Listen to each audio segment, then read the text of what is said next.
That's the theme. Every day, the Iranians, they're humiliating him. He's going to go to China. He won't even know it. They'll be humiliating him by showing how far they're getting ahead, and he's not getting ahead. Every time he talks to Putin, it's clear to the world that Putin is using Trump, and Trump is their poodle. And when he gets on TV these days, he gets humiliated. I don't know. Did he ever have magic? I don't know. But if he did, it's gone. I'm Joanna Coles. This is the Daily Beast podcast. And of course, as ever on a Monday, I'm about to start talking to David Rothkopf, who's deep in the intelligence and foreign affairs services in DC. And, well, what he's hearing from his sources is deeply, deeply unsettling. But before we get to that, I just want to remind you, smash the subscription button. We're closing in on 700,000 subscribers, which is amazing, and we really appreciate your support. We are independent media, which is how we can bring you the kind of conversations that we do. Anyway, David Rothkopf, let's take it away. David Rothkopf. Yes, Joanna Coles, far across the ocean. Do I have to shout for you to hear me in far off Blighty? Far off Blighty, where the vibes, as my parents refer to the internet, are very, very slow. So thank you for bearing with me. I will say, looking at the situation from the UK and watching Donald Trump walk from Marine Force One with his son, it appeared as if the president was compressing himself. His neck has disappeared. And I remember Steve Bannon said he thought he looked like a giant shrimp. I think he looks more like a bison with that kind of... he's got no neck. What's happened to his neck? The president looks terrible.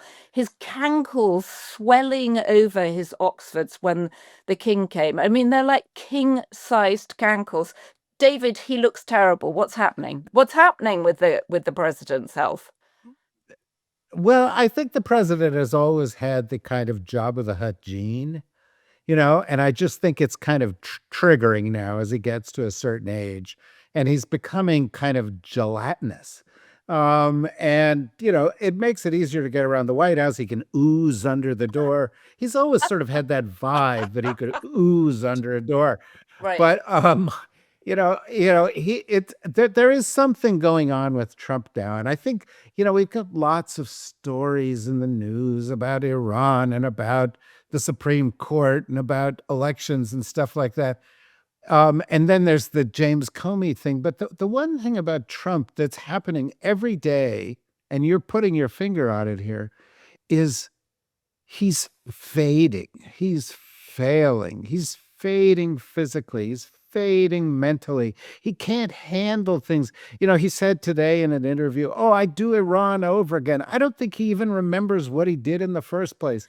He doesn't know how to get out of what he's doing on Iran. The Supreme Court rules one thing on tariffs. He says, no, we're going to have 25% more tariffs on Europe, even though it's a disaster. His political numbers are a disaster. And, when I think of all of this, and I think of Trump decaying before our very eyes, and also day after day doing himself in.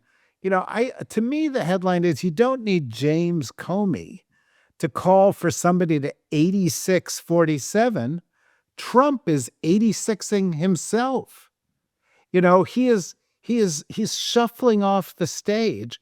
And you see it, we sent some notes back and forth before we started. You see a lot of people now starting to say, I got to start hedging my bets. This guy is not long for this world, or is it going to be JD or is it going to be Marco? People talking about that a lot.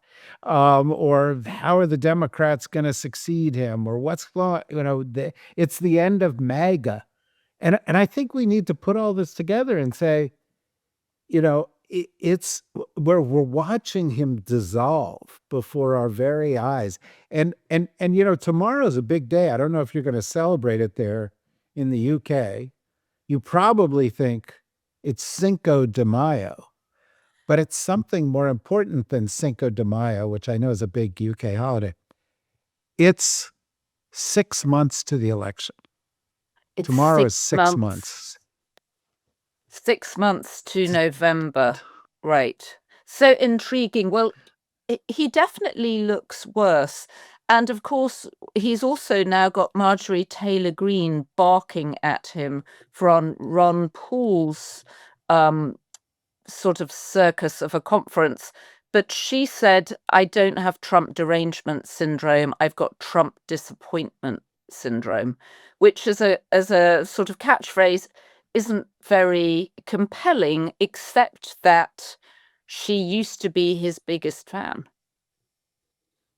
Well, she's got like jilted MAGA syndrome, right? There's something like she's like hurt because he didn't support her Senate bid or some kind of thing like that. And I got no sympathy for Marjorie Taylor Greene. But one by one, we're starting to see these people distance themselves a little bit or hedge their bets a little bit. And I think that's just going to accelerate. And Trump knows it. He knows it. The one thing I think he realizes most of all is if he loses this election, he is the lamest of lame ducks. He's Mhm. over. No, he'll never get anything done.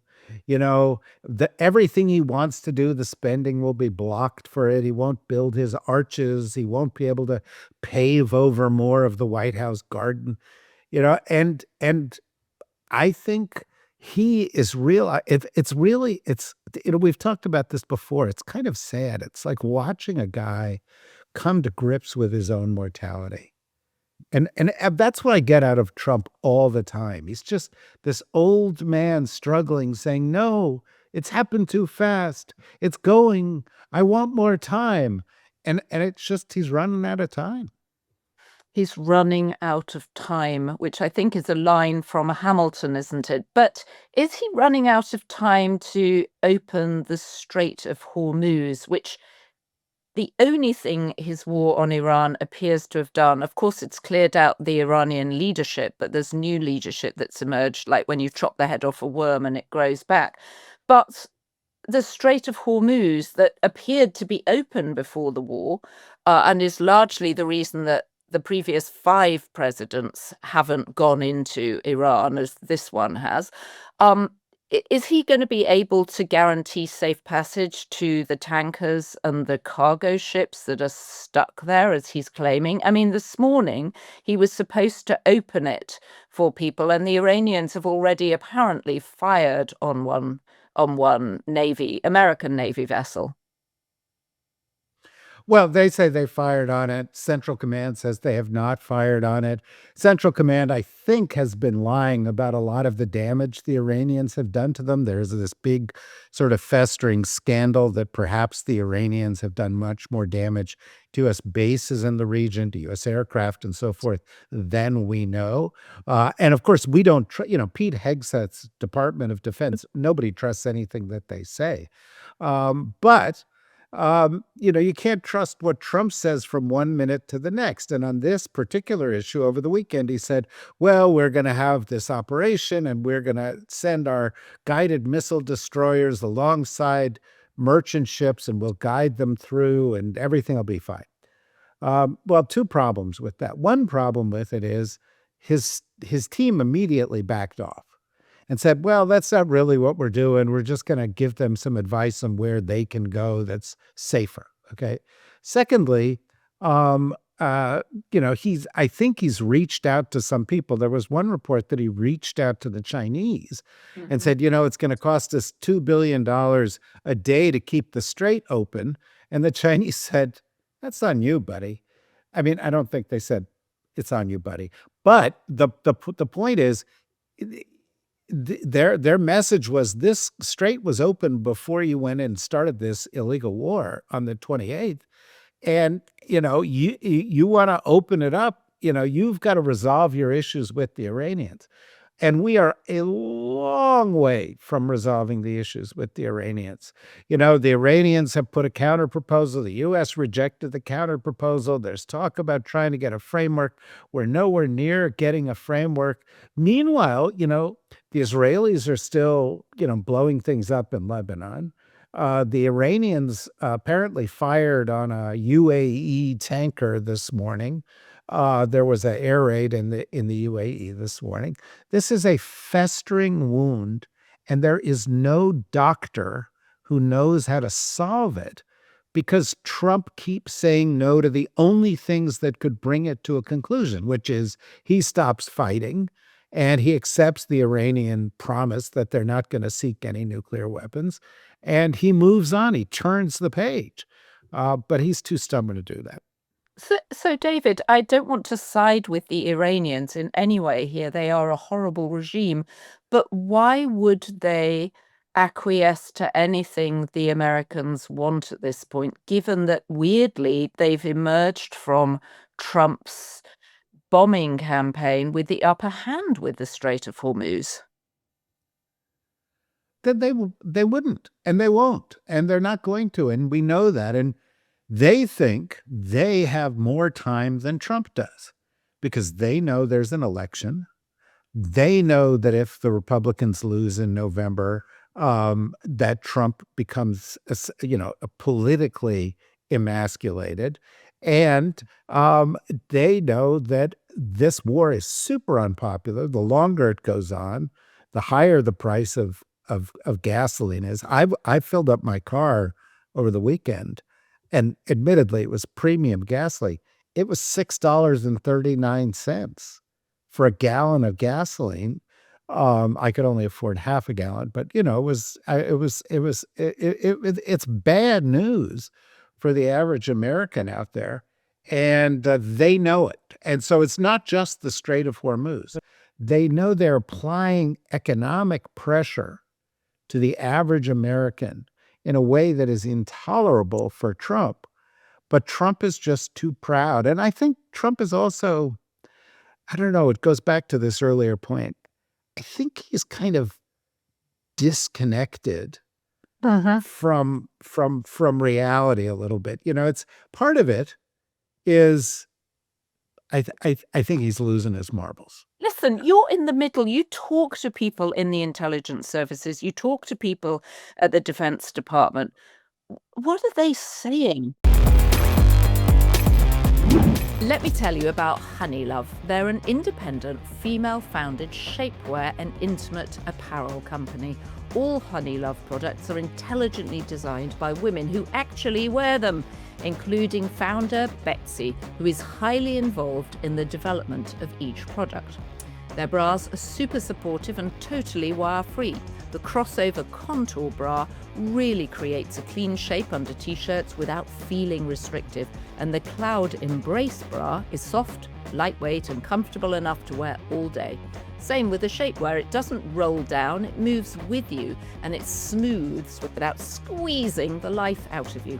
Treat yourself to bras and shapewear you'll actually want to wear. Get 20% off at honeylove.com/dailybeast. That's honeylove.com/dailybeast. Again, honeylove.com/dailybeast for 20% off. And after checkout, tell them we sent you. Experience the new standard in comfort and support with Honeylove. Well, they're saying he is erratic. They're saying he is in denial about these things. Over the past few hours, he said, "Oh, we're going to take over Cuba next, right away. No wait, no delay. We're going to go do this kind of thing." There was an article in The Atlantic a couple days ago. What was the article about? It was about that Trump thinks he's the most powerful man who ever lived. I mean, seriously? If somebody says that to you, the first thing you do is you say, well, maybe you want a cold compress. Here, let's hydrate a little bit. I'll call the doctor. You stay here. Right? Because he's out of his gourd. But I also think because he's a narcissist, he doesn't think anything continues after him. Like after he's dead, everything is gone. After he leaves office, he doesn't care what happens to the United States. He doesn't care what happens to MAGA. He only cares about what happens to him. And so as he sees the end approach, he's starting to act in a way that things have no consequences. Okay, we'll keep the war going forever. Sure, we'll go and invade Cuba. Yeah, we're going to pull our troops out of Europe because what could happen? Nothing to me. That's no skin off of my nose to, make Europe more vulnerable to the Russians. Um, he doesn't care that people are losing their health care or that, the environment is going to be destroyed because he's strip mining the world and pushing us back to coal because it's not affecting him. He lives in a little bubble, Mar-a-Lago, Hmm. where he kind of expects to die. He'll just be in there and they'll all be sitting around, or whoever's sitting around, whoever he pays to hold his hand in his last minutes of life because his wife won't be there.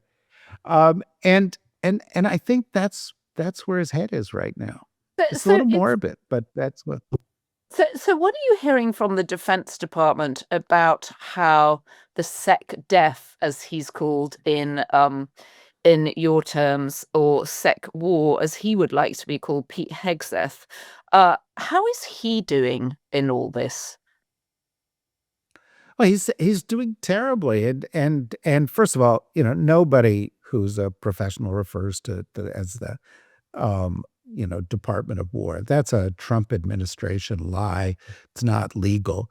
The Congress has to determine what the name of the department is. But quite apart from that, people see that Hegseth is a liar. He's an extremist. He attacks troops who, I mean, look, here's a case where I was talking to somebody over the weekend, and they were saying how pissed off people were.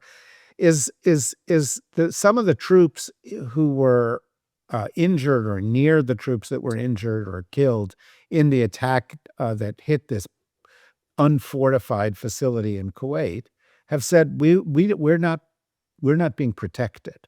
Others in the region have said we're not getting good food, right? We're not getting good rations. And Hegseth's calling them liars. And Hegseth is saying that they're traitors. Rather, he talks a good game about standing up for the troops, but actually, he's thrown generals under the bus. He's thrown admirals under the bus. He's thrown people with beards under the bus. He's thrown fat people under the bus. He's thrown black people under the bus. He's thrown women under the bus. He's thrown non-evangelical Protestants under the bus on a regular basis. And frankly, evangelical Protestants make up about a third of the military, right? Other kinds of Christians and make up another third, and then Jewish and Hindi and Buddhist and others make up another third. And all of these people are alienated every day by Hegseth. So he may be winning with Trump, but he's failing with the million people that work for him.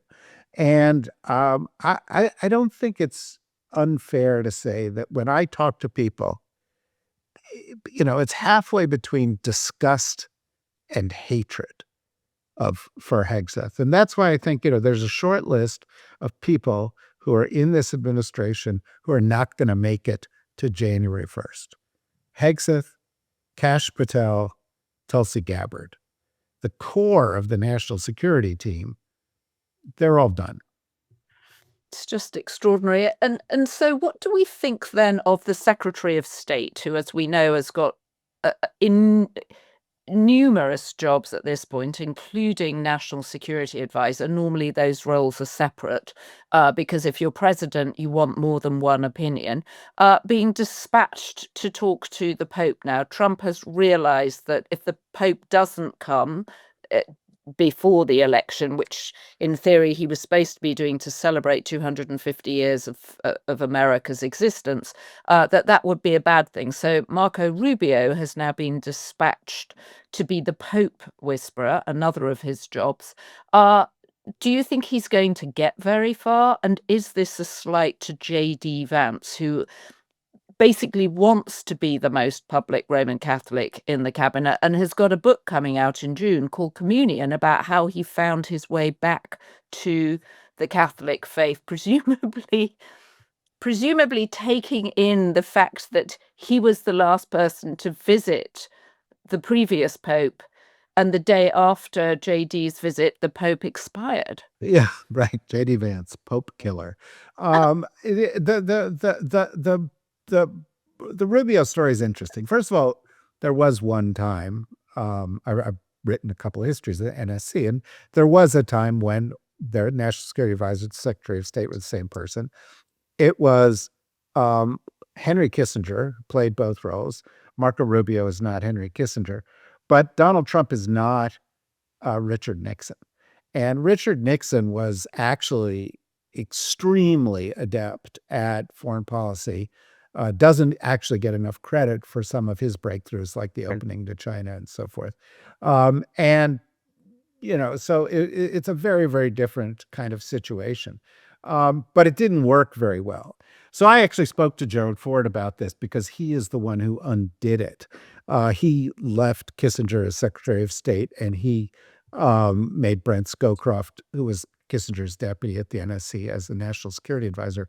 And Ford said one of the most important things he did as president was splitting the two jobs up, because he felt that too much power had been concentrated in Kissinger's hands. Now, having said that, um, too much power has not been put into Rubio's hands because he didn't have any power, because Trump doesn't listen to anybody. And so he's got Rubio doing all sorts of weird, odd jobs whenever he can. J.D. Vance makes a mess of speech at the Munich Security Conference. Rubio gets sent in the next year to clean it up. J.D. Vance is sent off to Pakistan to end the war. Rubio goes with Trump to the UFC match and holds his hand while all this is going on. And now Rubio's being sent off to sort of paper things over with the Pope. I think we should be clear, the Pope is the one who delivered the last blow in this, because he took somebody who was earlier in his life undocumented here in the United States, and he made him the cardinal from West Virginia. And it was a very clear message that he supports refugees and immigrants, and he opposes, as he has often said, the Trump administration's immigration policies. And that was just a week ago. So I think Trump realizes, and I suspect a lot of people in the Republican Party have said to Trump, you got to fix this. The swing vote that got MAGA across the line was Catholics. I think it was something like 55-43 Catholics split for Trump. And so there's a lot of pressure on him to fix it. Now, Rubio is a kind of odd choice, because although Rubio was born Catholic, I think for a while there he converted to being a Mormon. I don't know what his current status is on this. And of course, there is the Vance issue, where Vance is saying publicly, I'm a Catholic. It means a lot to me to be a Catholic, and so forth. But he's attacked the Pope, and he has told he's the one who said the Pope ought to be very careful about getting into theology, which was one of the weirdest, most arrogant statements ever made by any American politician. But I think what this says more than anything else is Trump realizes he has a problem, and that one of the core groups that is essential to the Republicans having any chance at all in November is being alienated by their repeated attacks on the Pope. And I doubt Rubio is going to fix that. He's certainly not going to be able to fix it publicly, because every time anything comes up, Rubio says, oh, the president's right. The president's right about that. He never, ever publicly questions or apologizes for Trump. It also looks terrible. I am really interested in how we can see this cabinet. I mean, you said Trump was dissolving before our very eyes, and it's really noticeable how his neck has just disappeared.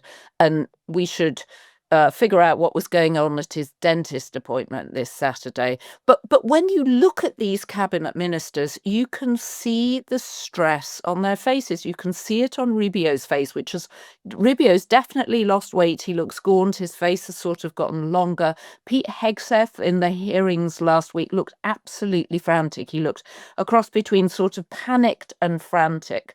And you can see them all looking really under pressure. And I don't actually remember having seen it so obviously in previous cabinets, actually. And I guess the war adds pressure, but sometimes things are just hiding in plain sight, and this isn't even hiding. So, how serious do you Well, think? you I just want to say you are really onto something here, and I think it's really important. Um, this administration is on the defensive. They see the polls. They know that the core support for Trump, which had a floor of 40%, then 33% on critical issues, is now down to under 25%. They know that the war is unpopular, that he's doing terribly with polls on the economy, which used to be his strong suit, that even his immigration policies are unpopular, that his negative rating right now, his disapproval rating, is like 66%. It's like two-thirds of the American people are against what he's doing, and nothing he is doing is fixing it, right?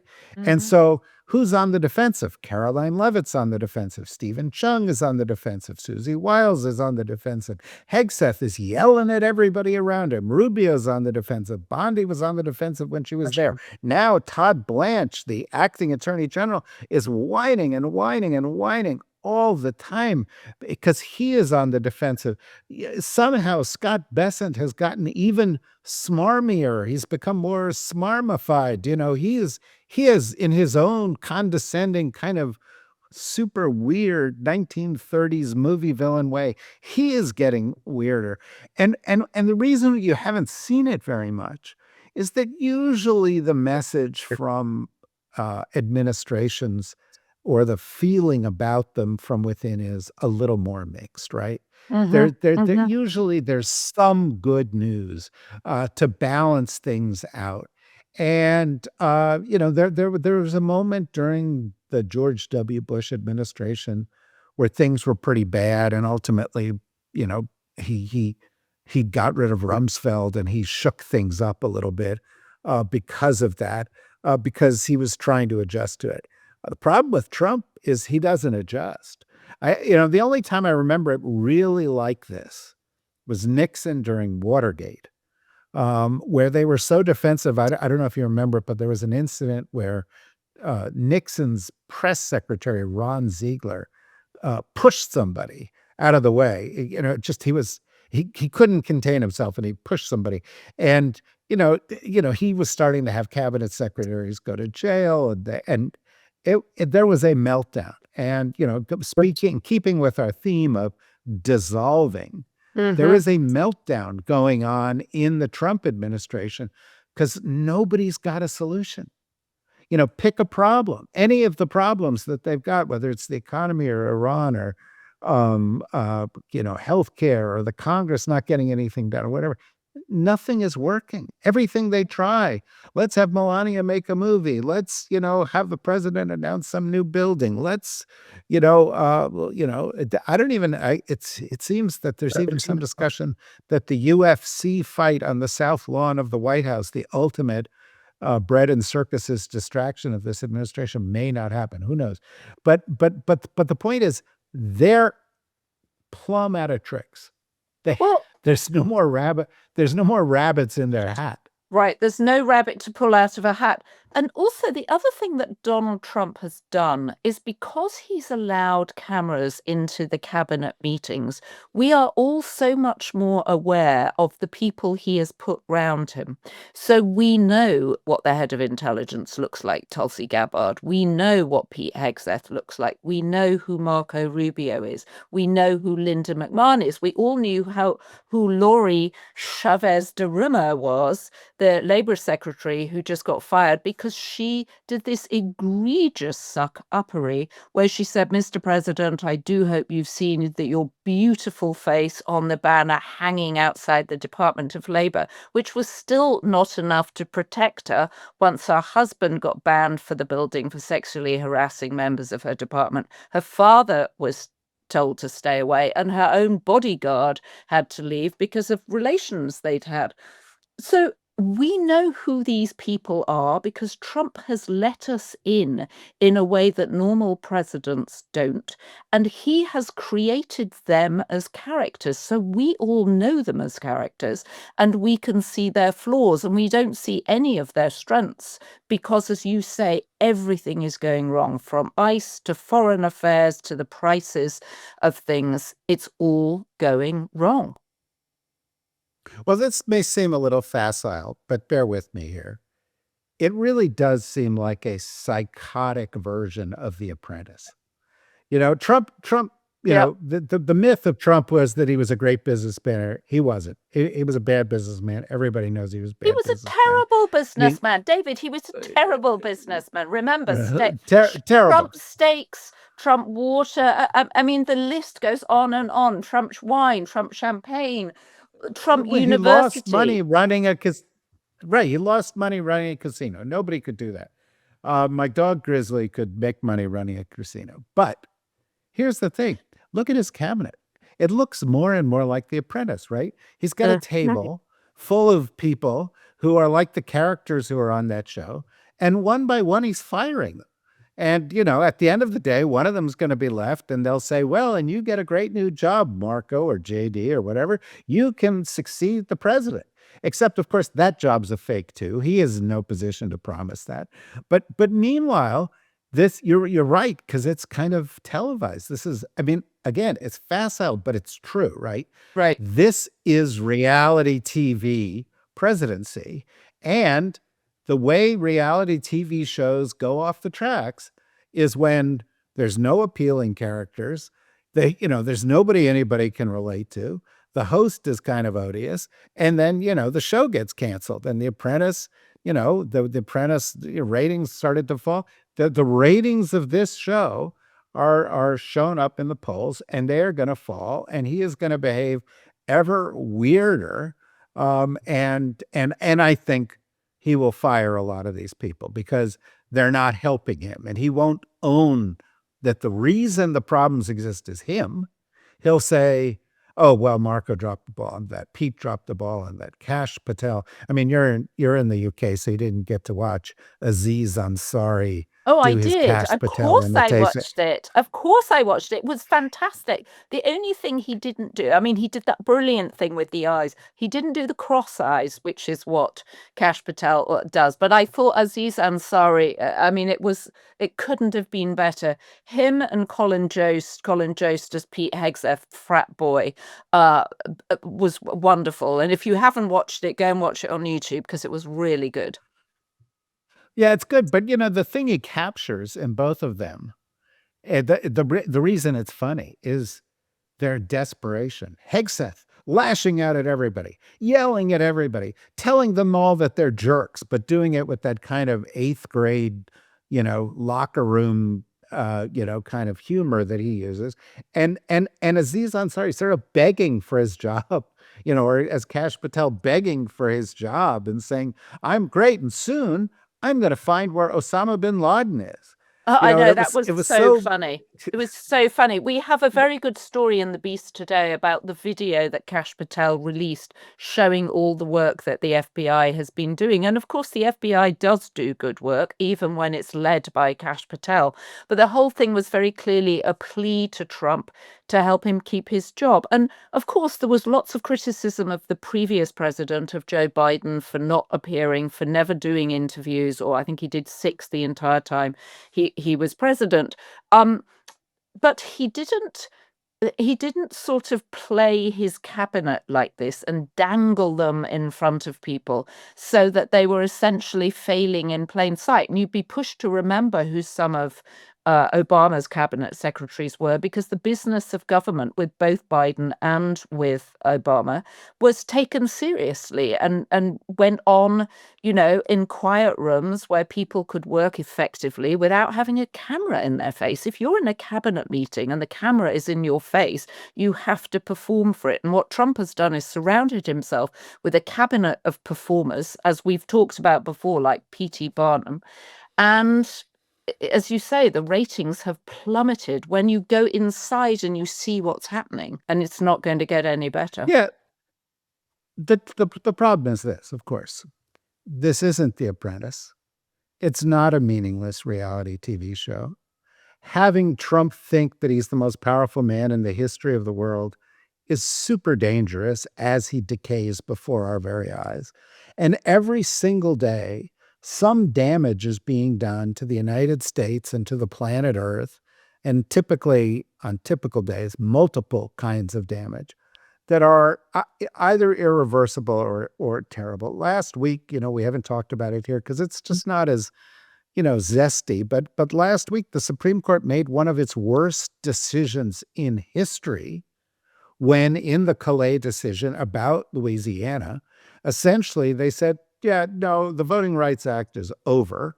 We're going to allow people to redistrict to serve political purposes. That wasn't their explicit statement, but that's the effect. Within days, Louisiana, Florida, other states are now, redistricting, which is essentially taking the voting rights away Mhm. from people in minorities or Democrats by, drawing the lines in such a way that their votes won't matter.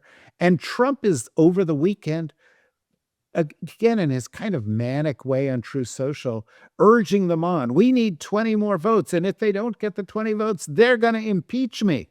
And there's a war, and he's destroying the environment, and millions of people are getting kicked off healthcare, and the country is the biggest deficit that it's ever had in its history, and we're falling behind China, and all these terrible things are happening. So in this reality show, while it's diverting and crazy, is also masking another story, which is much more grave, serious, profound in terms of its consequences for everybody else. And it's real important we don't lose sight of that because, yeah, Trump's, kind of a weird grandpa. But so long as Trump thinks he has power, and so long as you have a Congress that won't stand up to him and say, well, you don't have authority to fight this war, or you can't just build any building you want, or you can't just repurpose funds or withhold funds for Ukraine, which was a story of the past couple of days. Until you have a Congress that stands up to him, this bad stuff is going to happen, and millions, and in some cases, billions and billions of people are going to feel the pain of this psychotic reality show that 77 million Americans said should be, the narrative of, 2 4-year periods in our history.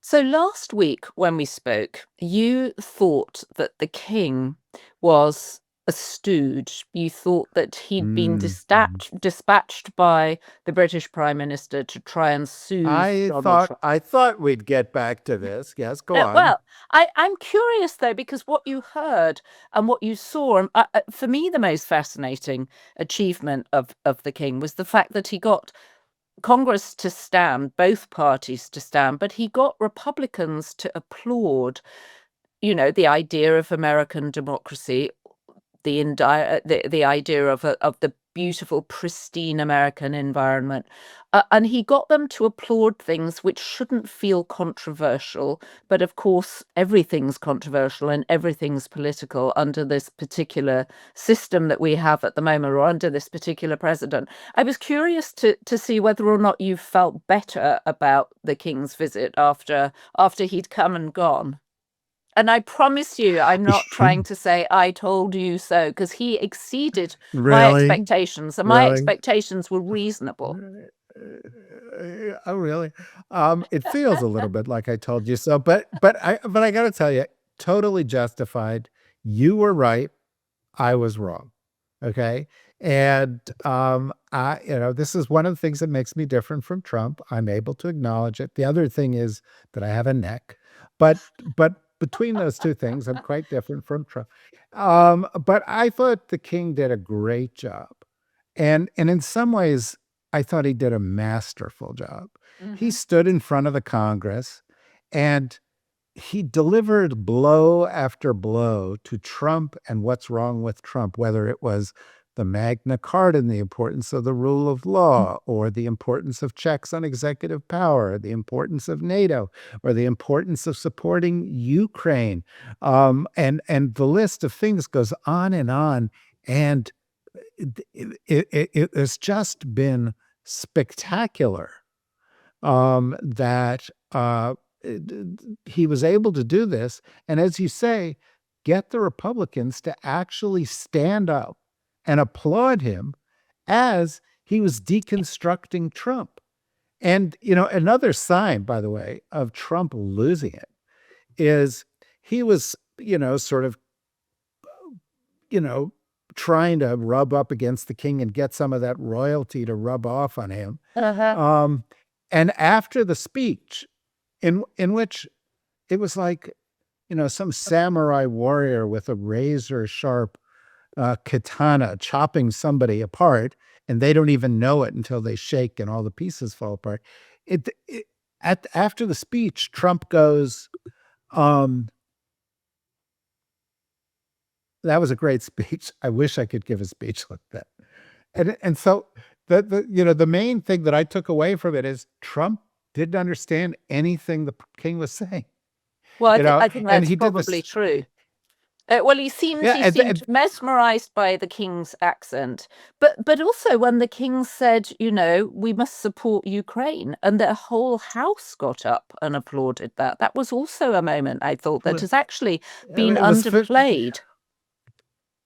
it was it was it was beautifully done. And then when he had the dinner at the White House, he continued some of these themes, and he understood Trump. He said, "Here, President Trump, is a bell that says Trump on it. You can play with that." And Trump's like, "Oh, a bell that says Trump on it." He was like a child. And and meanwhile, the king is eviscerating him. He's just taking him apart piece by piece. And then Trump is like, "Thank you. Thank you for eviscerating me. Thank you for making me look like an idiot." And then the king flies off and to Bermuda or wherever he went on his next stop. And so let me say this again slowly so that everybody can hear me.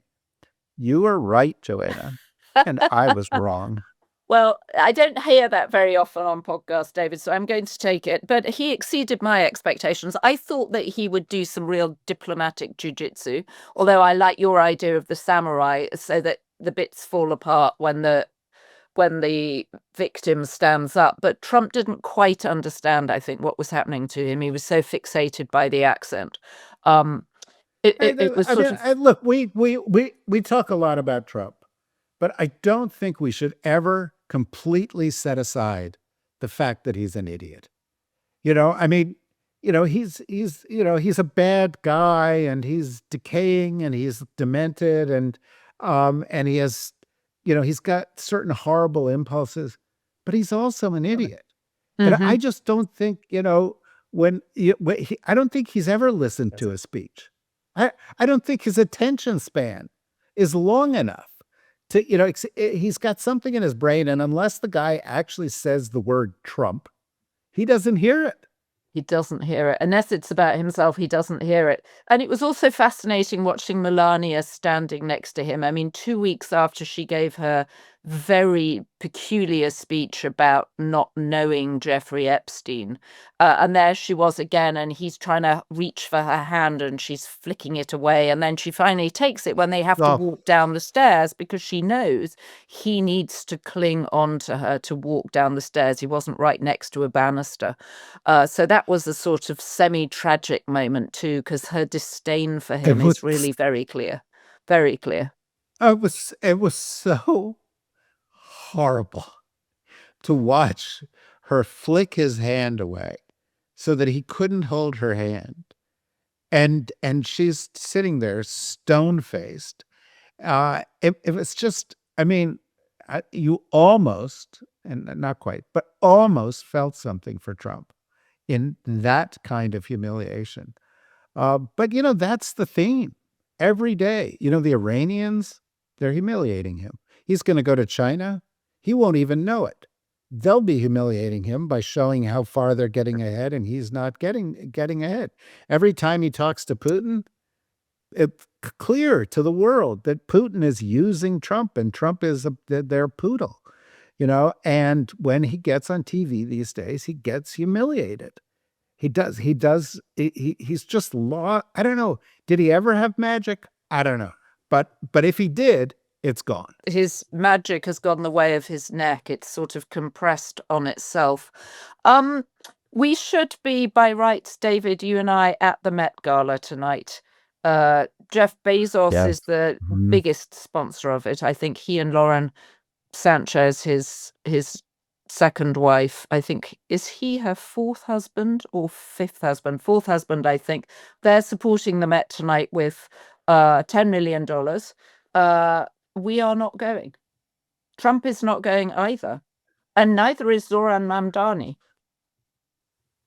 Yeah, and I understand Zendaya is not going either. But I always find that this is kind of the sign of the apocalypse. You love parties and all that kind of stuff, and you are like part of the fashion constellation that rules the world. And I I do get that. like parties. What's You're wrong with what's wrong? I don't no, like it no, when people it's say I great. like parties, as if there's something wrong with liking parties. There's not. But and you were always the smarter, funnier, more likable major magazine editor in that world. I'm not contrasting you with Anna Wintour directly, but yes, I am.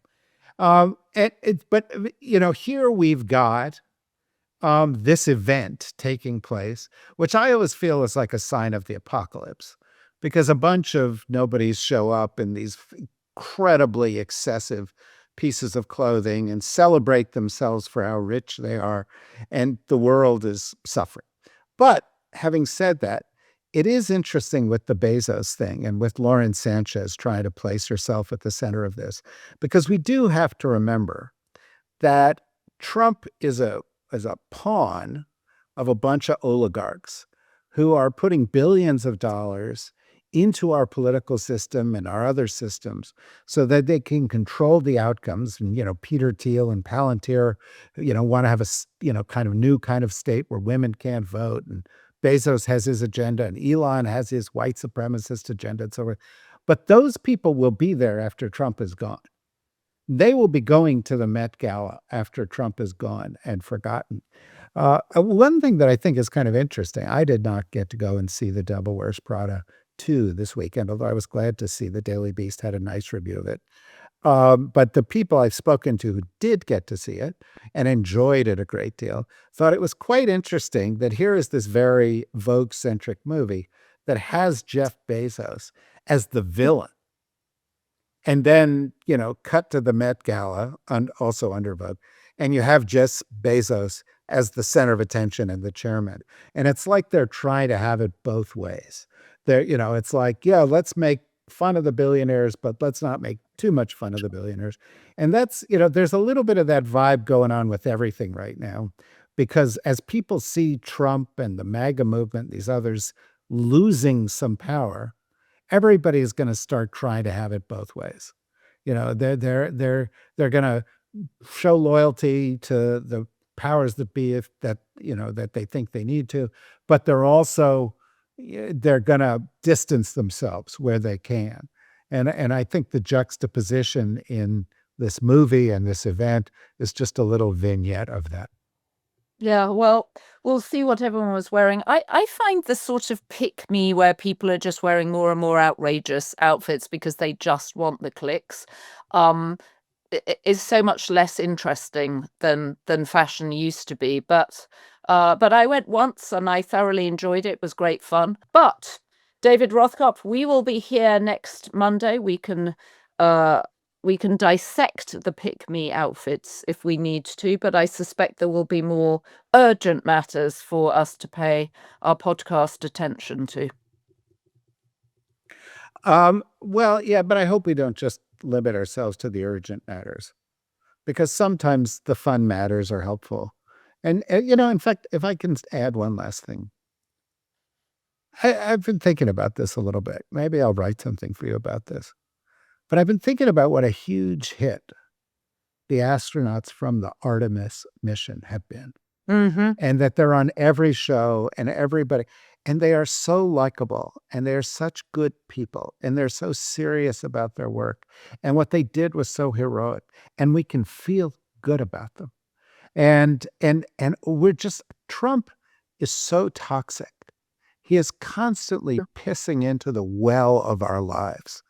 And people are looking for something to give them relief and to feel better about themselves.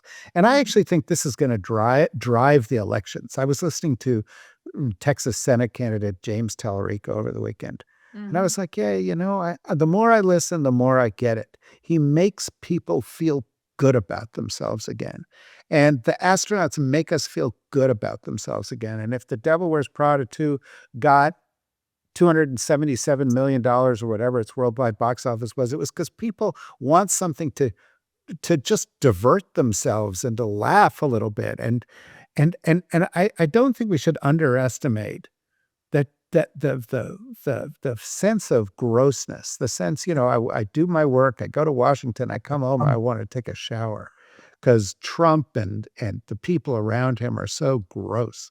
And every once in a while, there's a little pinpoint of light, and it's like, oh yeah, that's what we used to be, or that's what we used to aspire to, or that's still possible. And I don't know. I'm feeling a little hopeful today, Joanna. I'm glad you're feeling hopeful. And I will say I'm now going through a family health crisis. I'm in my childhood home, and I cannot tell you how many people have written to me, how many people have commented on YouTube with their own stories and just sending support. And you realize that actually the majority of people, by far the majority of people, are good. They want to put good vibes out there. They want to connect with people. We are all going through things. And this unpleasant discourse that is emanating from the Trump White House shouldn't poison everything. And the toxicity shouldn't spread everywhere. And we should seize fun where we can. Well, yes, there is hope, and the majority of people are good, and the majority of Americans are good. And in the past, I think that where Trump and the others win is when some of those people say, "This isn't relevant. Politics isn't relevant to me. I'm not being engaged." And I think they've seen that they need to step up right now. And I think I'm hopeful that they are going to do that. And this period, I don't think we fully recognized the darkness of the period we've just been through, because it's not just Trump, but there was also COVID, and that was extremely grim for all of us, and we still haven't done the postmortem on how that's changed the world. But this decade of Trump and COVID has been a decade in which there has been a burden on us all. And I think there is an opportunity now, and there is even some signs of hope that dark cloud may lift. Okay, that's totally a hopeful note on which to end on. David, we will get together, God willing, next Monday. Who knows what will have happened by then? But it is always good to talk to you, and I love that we ended on a note of optimism. Me too. And I think next Monday, if I get the chance and you're there, we'll be together in the same room for the podcast. Oh, that will be fun. Well, I very much hope so. It's not clear to me that I'll be back by then, but let's hope. Well, I hope so. And I certainly join everybody else in wishing your family the best. And hopefully this will come out in the best way possible. Thank you.